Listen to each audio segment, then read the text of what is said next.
जब बाबा आते हैं और हम बच्चे बाबा के पास पहुंचते हैं, है ना, किसी को कोई इनविटेशन मिलता है, कोई मैसेज मिलता है, हम बाबा के पास पहुंच जाते हैं और हमें पहले ही दिन मालूम पड़ता है क्लास में कि मैं आत्मा 7 गुणों से बनी हूँ, है ना, ज्ञान, पवित्रता, शांति, प्रेम, सुख, आनंद, शक्ति। और ये गुण जो हैं ये धीरे धीरे खत्म हो गए, कम हो गए।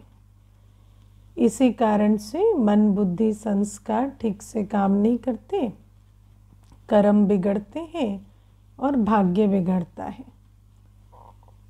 तो फिर बात तो बहुत सिंपल है कि 7 गुण नहीं है, उसमें स्थित होना है। तो सुख मांगना नहीं है, सुख स्वरूप की स्मृति में स्थित होना है। शांति मांगनी नहीं है, शांत स्वरूप में स्थित होना है। अब फिर हम प्रैक्टिस करने लगते हैं। मैं शांत स्वरूप आत्मा हूँ, मैं प्रेम स्वरूप आत्मा हूँ, मैं सुख स्वरूप आत्मा हूँ। फिर इसमें, इस सारी बात में बाबा की क्या ज़रूरत पड़ती है? ठीक है, बाबा ने ज्ञान दिया, लेकिन फिर बाबा को याद क्यों करना पड़ता है, या बाबा की आवश्यकता क्यों पड़ती है? क्योंकि सबसे बड़ी प्रॉब्लम है कि हम इन गुणों को समझते ही नहीं। ज्ञान, पवित्रता, शांति, प्रेम, सुख, आनंद, शक्ति, इनकी कलयुगी बुद्धि में जो परिभाषा है, या रावण मत के हिसाब से इन गुणों को हम जिस प्रकार से समझते हैं, उसमें बहुत प्रॉब्लम है। और बाबा हमें अपने स्वरूप से, अपनी वाणी से, अपने अनुभव से, ना, इन गुणों का अनुभव कराते हैं। जितना हम बाबा की मुरली सुनते हैं, उतना हम इन गुणों को समझते जाते हैं, पहचानते जाते हैं, अनुभव करते जाते हैं। और मुरली के आधार से जितना हम बाबा को याद करते हैं, तो इन गुणों की अपने में धारणा होती है ना। मुरली के आधार से जब बाबा को याद करते हैं, बाबा जो है, जैसा है, क्योंकि बाबा ही 7 गुणों का सागर है। अब उस सागर की मुरली से हम जानते हैं कि वो कौन है, कैसा है, और फिर वो जो है, जैसा है, उसको उस आधार से जब याद करते हैं, तो फिर इन गुणों की धारणा हमारे अंदर भी होने लगती है। लेकिन सबसे बड़ी बात है समझना, जो हम बाबा की मुरलियों से समझते हैं कि सुख क्या है, शांति क्या है। बाबा हमें मुरली में कहते हैं सुख मिलेगा सुख धाम में, शांति मिलेगी शांति धाम में, ये दुख धाम है ना। और इस दुख धाम में तुम्हारा जो सुख का आइडिया है, वो वास्तव में सुख नहीं है ना। तो आज भी जैसे बाबा कहते खुशी की खुराक खिलाओ, तो पहले तो खुशी को समझना पड़ता है, क्योंकि कई बार ये होता है कि खुशी की खुराक खिलाओ तो कोई भी आत्मा हमारे सामने होती है, उसका एक खुशी का आइडिया है ना, वो समझते हैं। आजकल तो क्या कहते हैं, eating an ice cream is happiness, going on a holiday is happiness, है ना, या spending time with your loved one is happiness. तो ये सारी बातें आती हैं, तो कहेंगे कि ये खुशी है, वो खुशी है। लेकिन अगर हमें समझ में नहीं आ रहा है कि खुशी वास्तव में क्या है, तो फिर क्या करेंगे? बाबा ने कहा है खुशी देनी है सबको, तो जिसका जो आइडिया ऑफ हैप्पीनेस है उसमें बहते जाएंगे, है ना। वो कहेंगे कि ऐसा करो, तो फिर हाँ चलो उसके साथ ऐसा करते हैं। क्यों? क्योंकि वो खुश हो जाएंगे। लेकिन खुशी कभी किसी को दी नहीं जा सकती, है ना। आप किसी को खुशी दे नहीं सकते, खुशी के कर्म सिखला सकते हैं। अगर खुशी दी जा सकती ना, तो फिर तो बाबा हमें खुशी नहीं दे देते क्या? हाँ, बाबा हमें आके कर्म क्यों सिखलाते हैं? बाबा आकर बच्चों को दुखी से सुखी बना क्यों नहीं देते? जैसे दुनिया में भी लोग कहते ना कि भगवान हमें दुख से निकाल कर सुख में क्यों नहीं ले जाता, ऐसे ही। लेकिन बाबा कहते हैं कि दुख या सुख का लेन देन तो कर्मों से है, और जब तक तुम कर्म नहीं करेंगे, कर्म नहीं बदलेंगे, तो दुख या सुख की अवस्था जो है वो आप जैसा चाहते हैं वैसे नहीं बन सकती। तो बाबा हमें कहते हैं कि इसीलिए जब भगवान सुख का सागर आके हमें सुख के लिए कर्म सिखलाते हैं, तो हम भी दूसरों को सुख देना चाहते हैं, तो उसके लिए क्या करना पड़ेगा? उनको कर्म सिखलाने पड़ेंगे, है ना। लेकिन कर्म सिखलाने के लिए भी पहले क्या चाहिए? ज्ञान चाहिए। जब वो स्व को जाने, बाबा को जाने, लक्ष्य को पहचाने, आने वाली दुनिया, है ना, पर्पस क्या है ना, उस लक्ष्य को समझे, बाबा को जाने, आत्मा को पहचाने, तब तो जाके श्रेष्ठ कर्म करे। क्योंकि श्रेष्ठ कर्म करने वाली आत्मा को ना जाने, आत्मा के स्वरूप को ना जाने, श्रेष्ठ कर्म की शक्ति और समझ देने वाले बाप को ना पहचाने, या श्रेष्ठ कर्म क्यों करने हैं उस लक्ष्य को ना जाने, तब तक उसको वो मोटिवेशन कहाँ से मिलेगी या ताकत कहाँ से मिलेगी श्रेष्ठ कर्म करने की। इसीलिए जब किसी आत्मा को सुख देना है, तो छोटे छोटे कदम जो हम लेते हैं, है ना, एक ही दिन में तो उनको सब कुछ नहीं समझा देंगे ना, लेकिन वो जो छोटे छोटे कदम इस लक्ष्य से हम लेते हैं कि वो स्व को जाने, बाबा को पहचाने, है ना, राज को समझे, अपनी जीवन के कर्मों को बदले, वो छोटे छोटे कदम सुख देने की विधि होते हैं, है ना। क्योंकि जब कोई आत्मा आती है तो सीधा उसको ऐसे तो नहीं कहेंगे ना, दरवाजे पर ही आओ, तुम्हें तीनों का परिचय दे देते हैं और तुम जाओ, है ना, तो ऐसा तो नहीं कहेंगे। उनको बुलाते हैं, बिठाते हैं, उनको जो भी हम करते हैं, अपना समय देते हैं, संबंध में लाते हैं। लेकिन लक्ष्य क्या है? लक्ष्य ये है कि वो अपने को जाने, बाबा को पहचाने, लक्ष्य को समझे, अपने विधि को समझे, कर्म अकर्म विकर्म की गति को समझे, और प्रेरणा ले श्रेष्ठ कर्म करने की। और श्रेष्ठ कर्म ही सुख की नींव है ना। Happiness is the product of good Karma. आप देखो और जब हम कर्म कहते हैं, तो कर्म का मतलब सिर्फ ये नहीं होता कि आप क्या लेन देन कर रहे हैं, या हाथों से सारे दिन क्या काम कर रहे हैं, या मुख से बोल रहे हैं। कर्म की तो बहुत लेवल्स हैं, है ना। स्मृति से भी कर्म होता है, वृत्ति से भी कर्म होता है, दृष्टि से भी कर्म होता है, संकल्पों से भी कर्म होता है, वाणी से भी कर्म होता है ना। इसीलिए बाबा कहते हैं तुम मुझे याद करो, तुम देही अभिमानी बनो। देही अभिमानी बनने का अभ्यास करना क्या है? श्रेष्ठ कर्म है। देही अभिमानी बनने का अभ्यास करना श्रेष्ठ कर्म है। इसीलिए आत्मा वो कर्म करती है तो सुख पाती है ना। देह अभिमान में स्थित होने से विकर्म बनते हैं। तो बाबा हमें सारे कर्म सिखलाते, और कर्म की परिभाषा बहुत गुह्य है। कर्म ऐसा नहीं होता कि सिर्फ बोलना, करना, हाथ पांव, शरीर से कर्म होता है। आत्मा तो, है ना, बुद्धि योग से, जिसको आप याद कर रहे हैं, आप किसे याद कर रहे हैं, याद करना एक कर्म है। स्मृति से कर्म बनता है।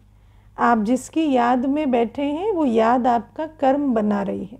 हमें तो ये बात मालूम ही नहीं थी, है ना। लेकिन देखो कि आज मनुष्य जो है वो दुख किससे पा रहा है? यादों से पा रहा है ना। बैठा है, 10 वर्ष पहले कोई बात हुई, उसको याद कर करके दुखी होता रहता है। तो ये जो स्मृति है ये तो दुख का कारण बनती है ना। तो बाबा कहते हैं स्मृति आत्मा की शक्ति खत्म करती है, तो स्मृति ही आत्मा की शक्ति बढ़ा भी सकती है।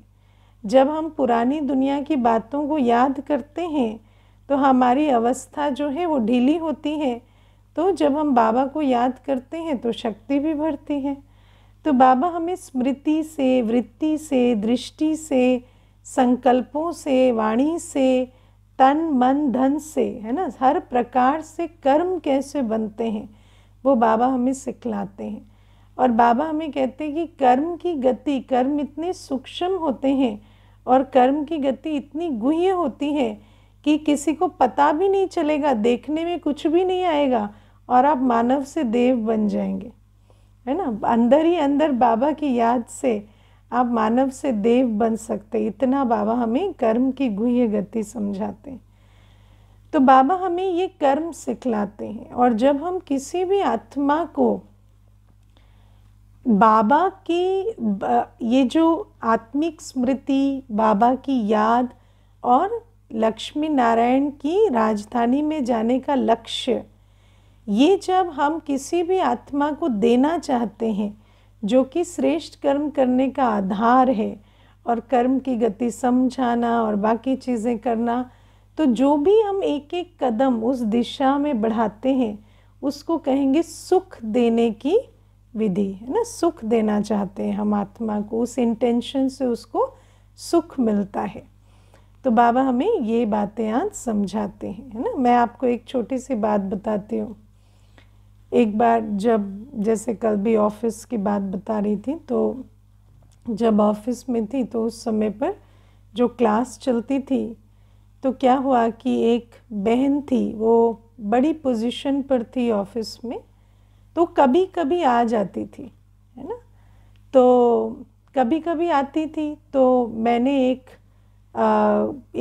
एक और बहन थी क्लास में जो रोज़ क्लास करती थी, तो उसको मैंने कहा कि जब भी जैसे सतगुरुवार होता है या, है ना, कोई भी ऐसा विशेष दिन होता है, हम जिस दिन, है ना, क्लास में कुछ ऐसे स्पेशल क्लास करते हैं या कुछ करते हैं, तो आप उनको, है ना, निमंत्रण देकर आया करो।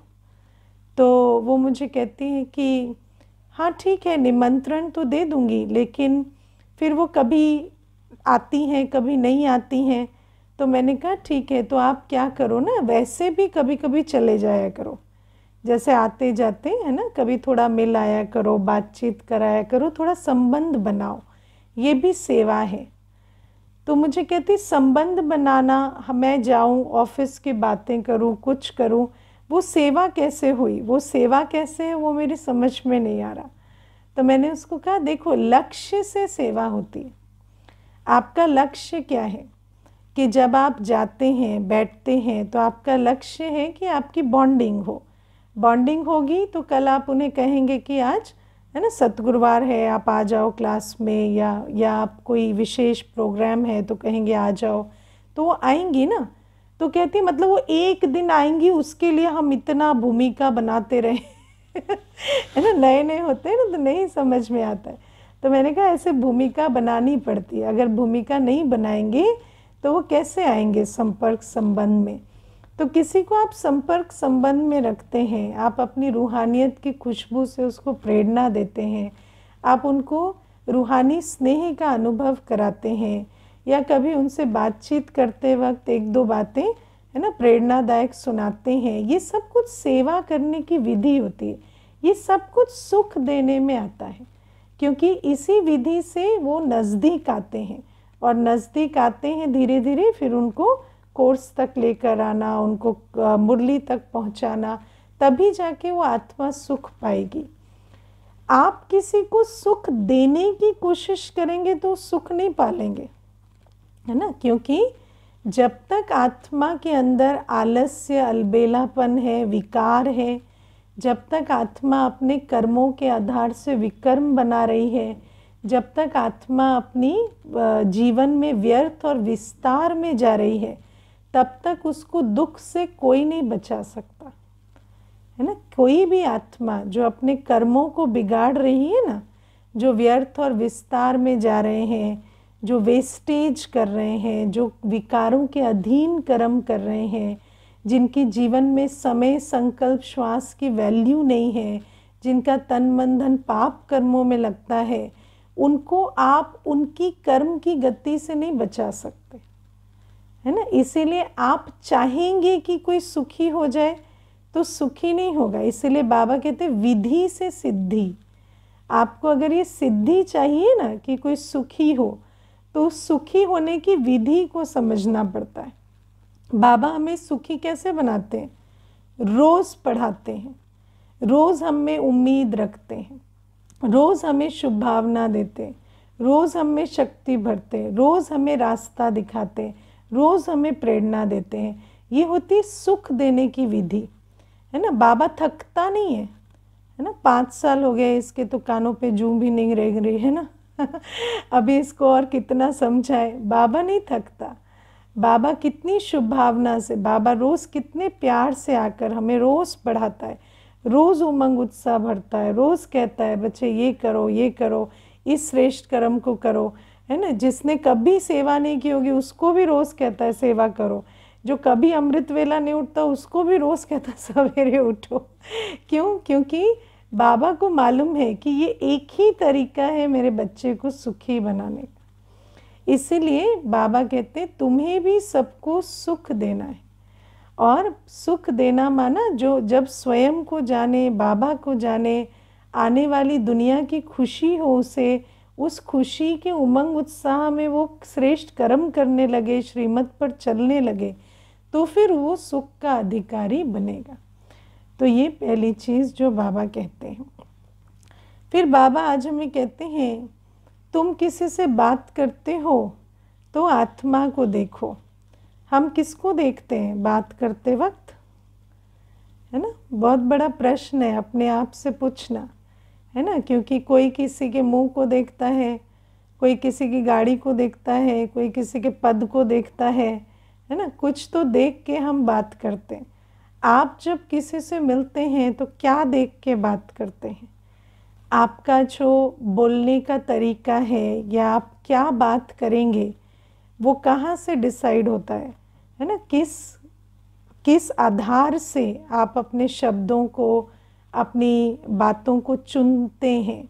आप क्या देखते हैं किसी में, है ना। तो कई बार व्यक्ति की जो दृष्टि है वो इस पर जाती है, पढ़ा लिखा है या अनपढ़ है।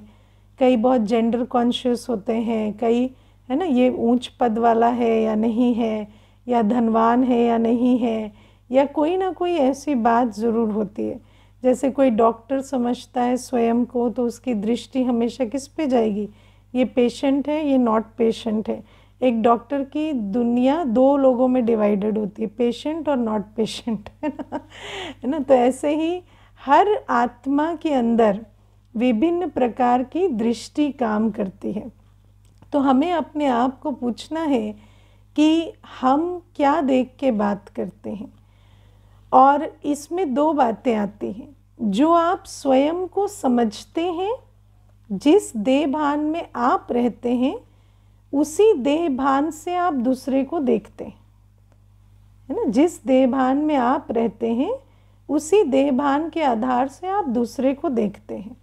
और जैसी दृष्टि वैसी सृष्टि बनती है ना। जैसी दृष्टि है वैसी सृष्टि है।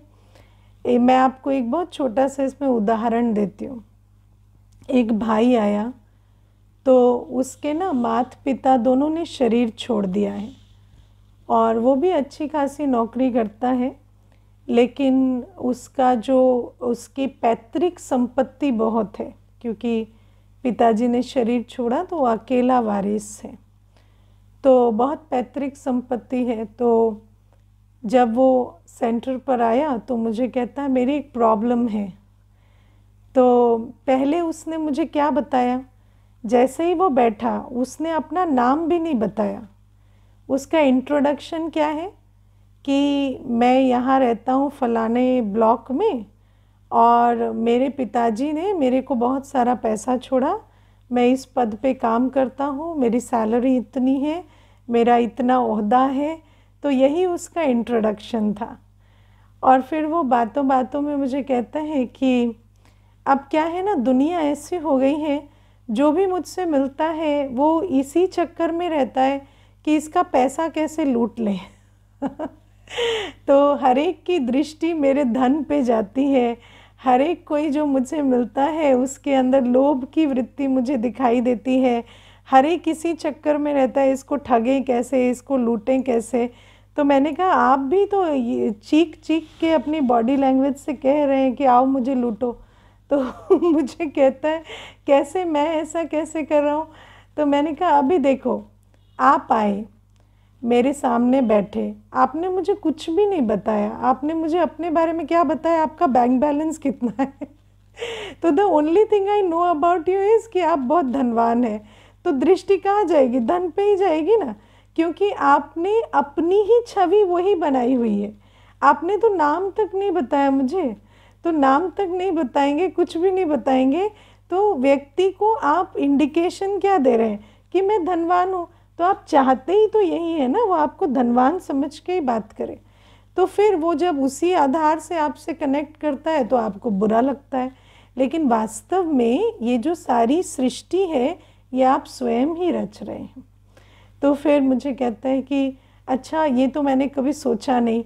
फिर धीरे धीरे उसने कोर्स किया, लेकिन उसकी वृत्ति थोड़ी बदलती है, उसके मन में तो वही रहता है कि हर कोई मेरे धन को देख रहा है, हर कोई मेरे से कुछ लेना चाहता है, लूटना चाहता है। तो इसी प्रकार से उसका चला।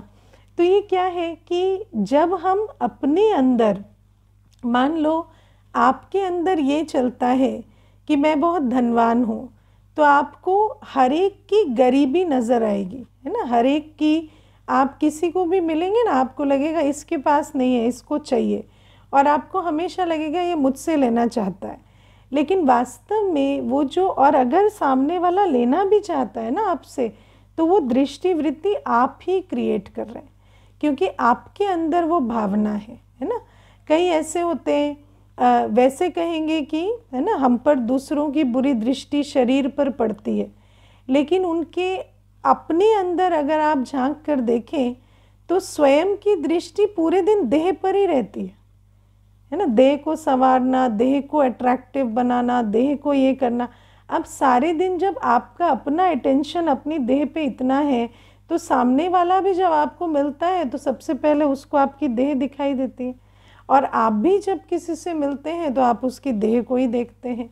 लेकिन हम ये समझ नहीं पाते कि इस प्रकार से चलता है। इसीलिए बाबा हमें कहते हैं, किसी की अगर कामी दृष्टि से आपको बचना है तो क्या करना है, आप अपने अंदर पवित्रता की धारणा करो, है ना। अपने अंदर, जब आपके अंदर बुद्धि में देह का भान नहीं रहेगा, आत्मा देह को भूली हुई होगी, तो दूसरे की भी दृष्टि आपकी देह पर कभी नहीं पड़ेगी।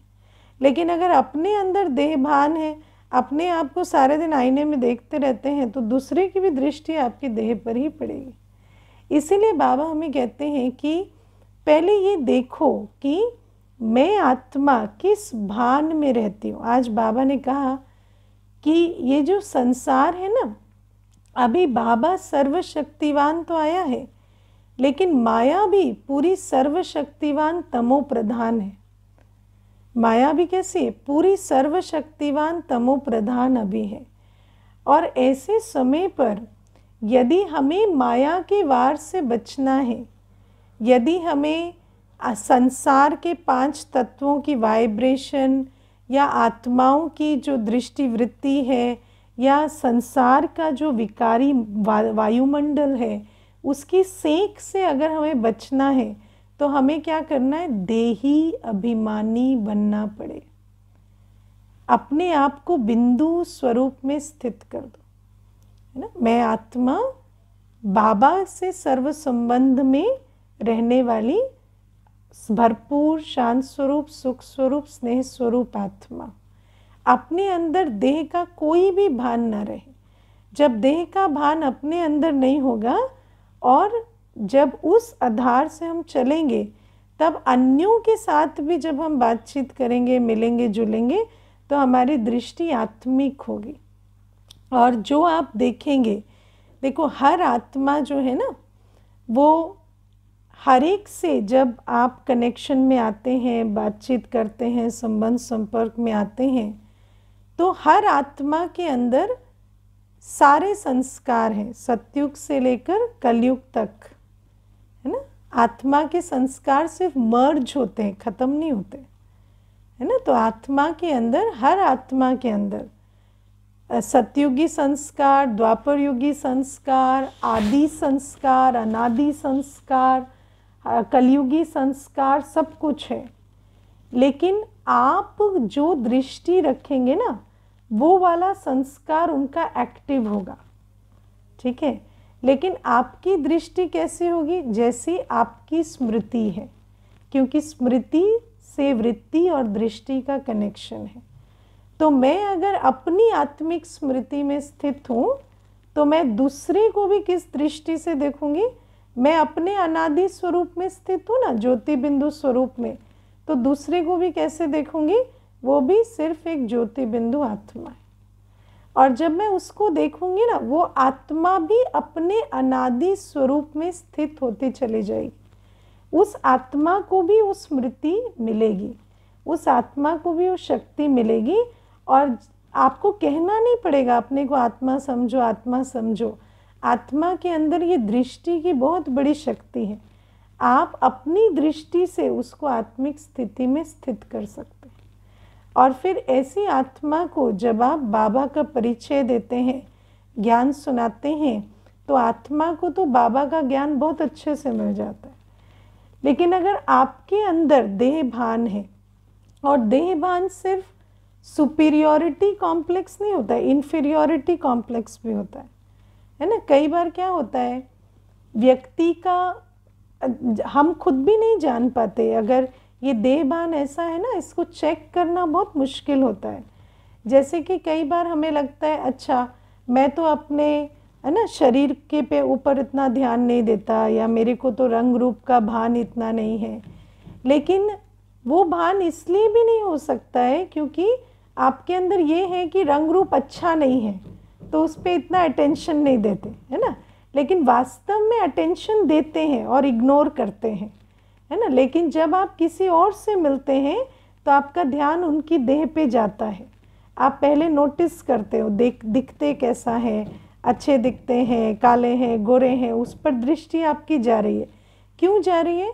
क्योंकि आपको पता नहीं है कि आपके अंदर कितना देह भान है।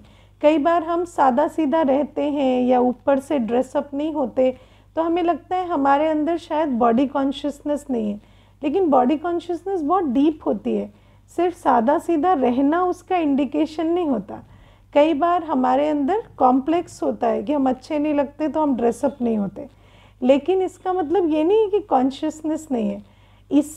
इसीलिए जब आप अपनी दृष्टि को चेक करेंगे ना, कि अगर आपकी दृष्टि किसी की देह पे बहुत जाती है तो इसका मतलब आपके अंदर बहुत देह भान है।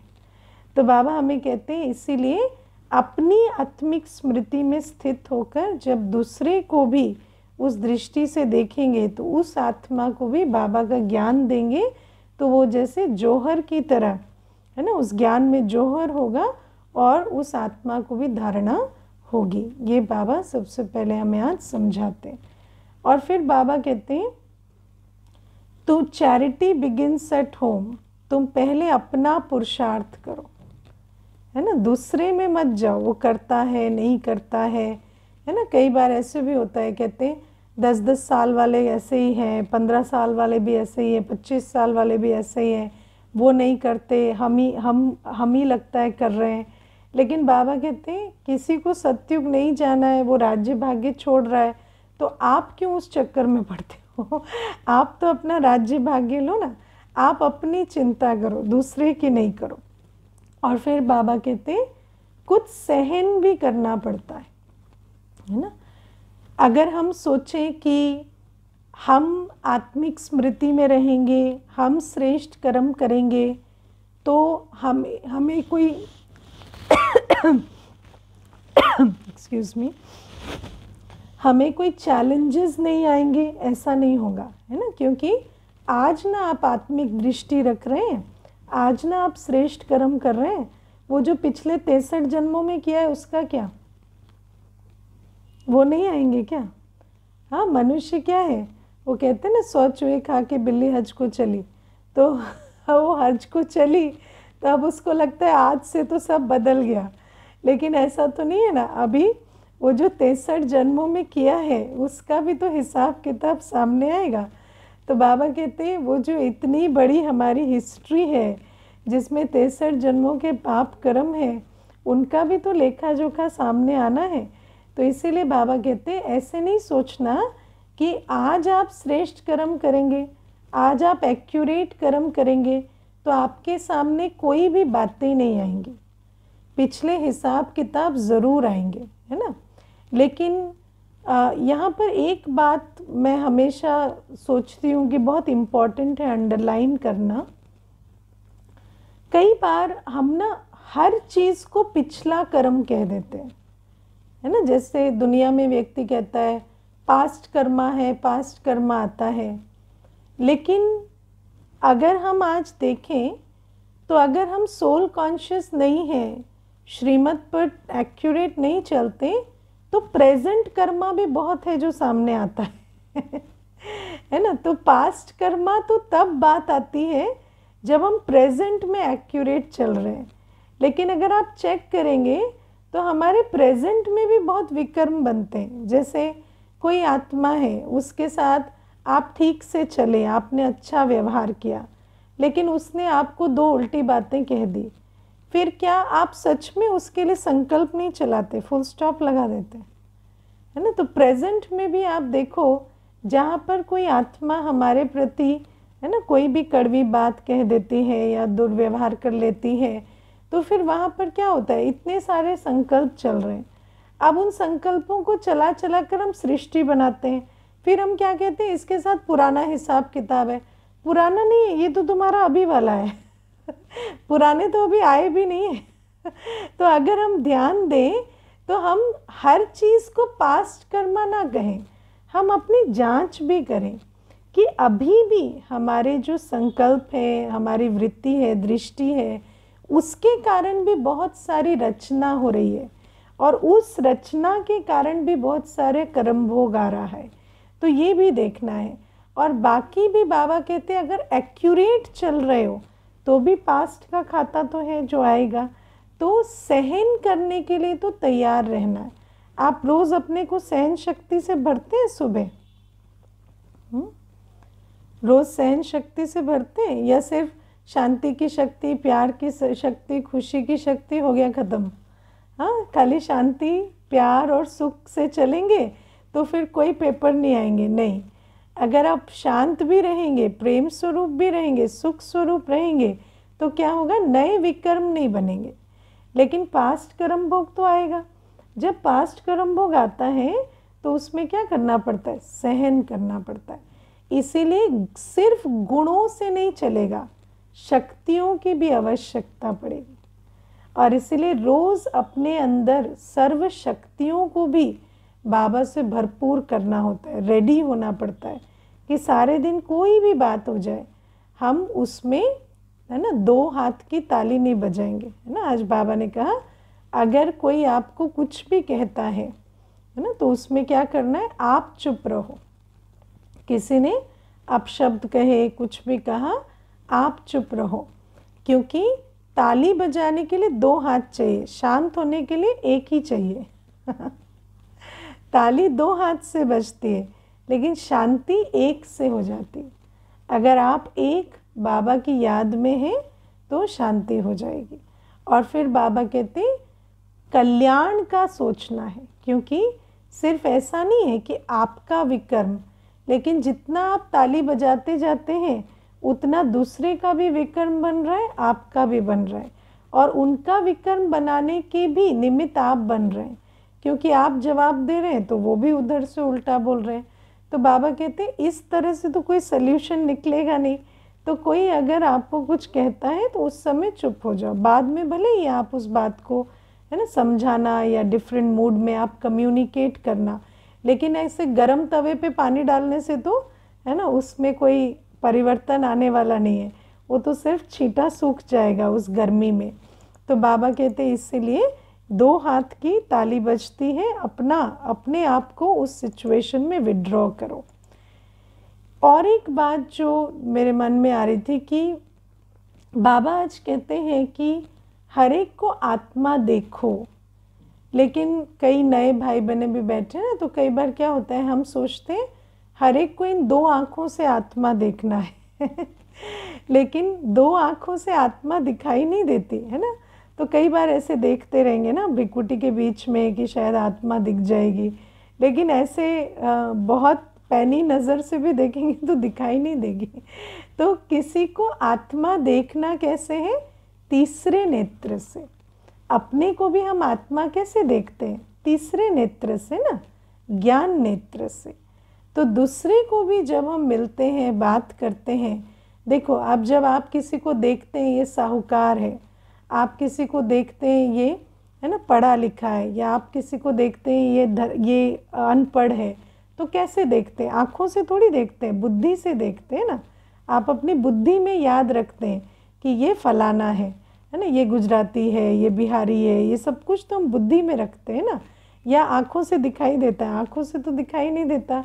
तो बाबा हमें कहते हैं कि जैसे तुम बुद्धि में वो सारी बातें धारण करके बैठते हो ना जब किसी से मिलते हो, ऐसे ही ये एक आत्मा भाई है, इस बात को बुद्धि में धारण करो।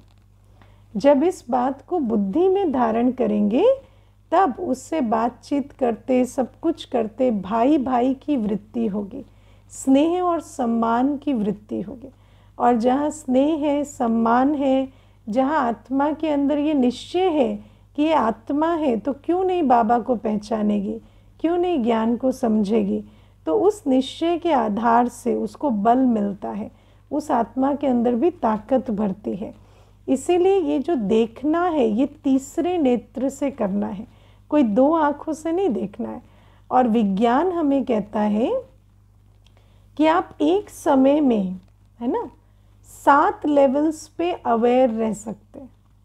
जैसे आप देखो कि व्यक्ति जब ड्राइविंग करता है तो उसका ध्यान कहाँ कहाँ होता है? एक ही बार में उसका ध्यान सामने सड़क पे भी है, स्टीयरिंग व्हील पे भी है, ब्रेक पे भी है, पीछे कोई बैठा है कुछ कह रहा है उस पर भी है, म्यूज़िक चल रहा है उस पर भी है, हाथों से वो कुछ खा रहा है उस पर भी है ना। तो हर चीज़ पर, रेयर व्यू मिरर में भी वो देख रहा है, तो उसका ध्यान हर तरफ एक ही बार में होता है।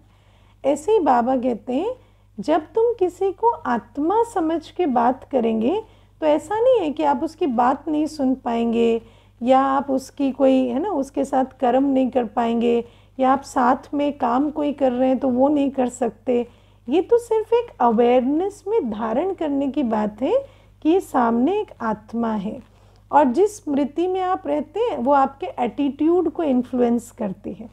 तो जब हमारे अंदर आत्मिक स्मृति होगी, दूसरे के प्रति भाई भाई की वृत्ति होगी, तो उस वृत्ति के आधार से हमारे अंदर स्नेह, सम्मान, आत्मा के अंदर उम्मीद, ये सारी चीज़ें आप में ही इमर्ज हो जाएंगी। ओके, तो बाबा आज हमें ये सारी सुख देने की शिक्षा और भाई भाई समझकर बात करने की शिक्षा दे रहे हैं। ओम शांति।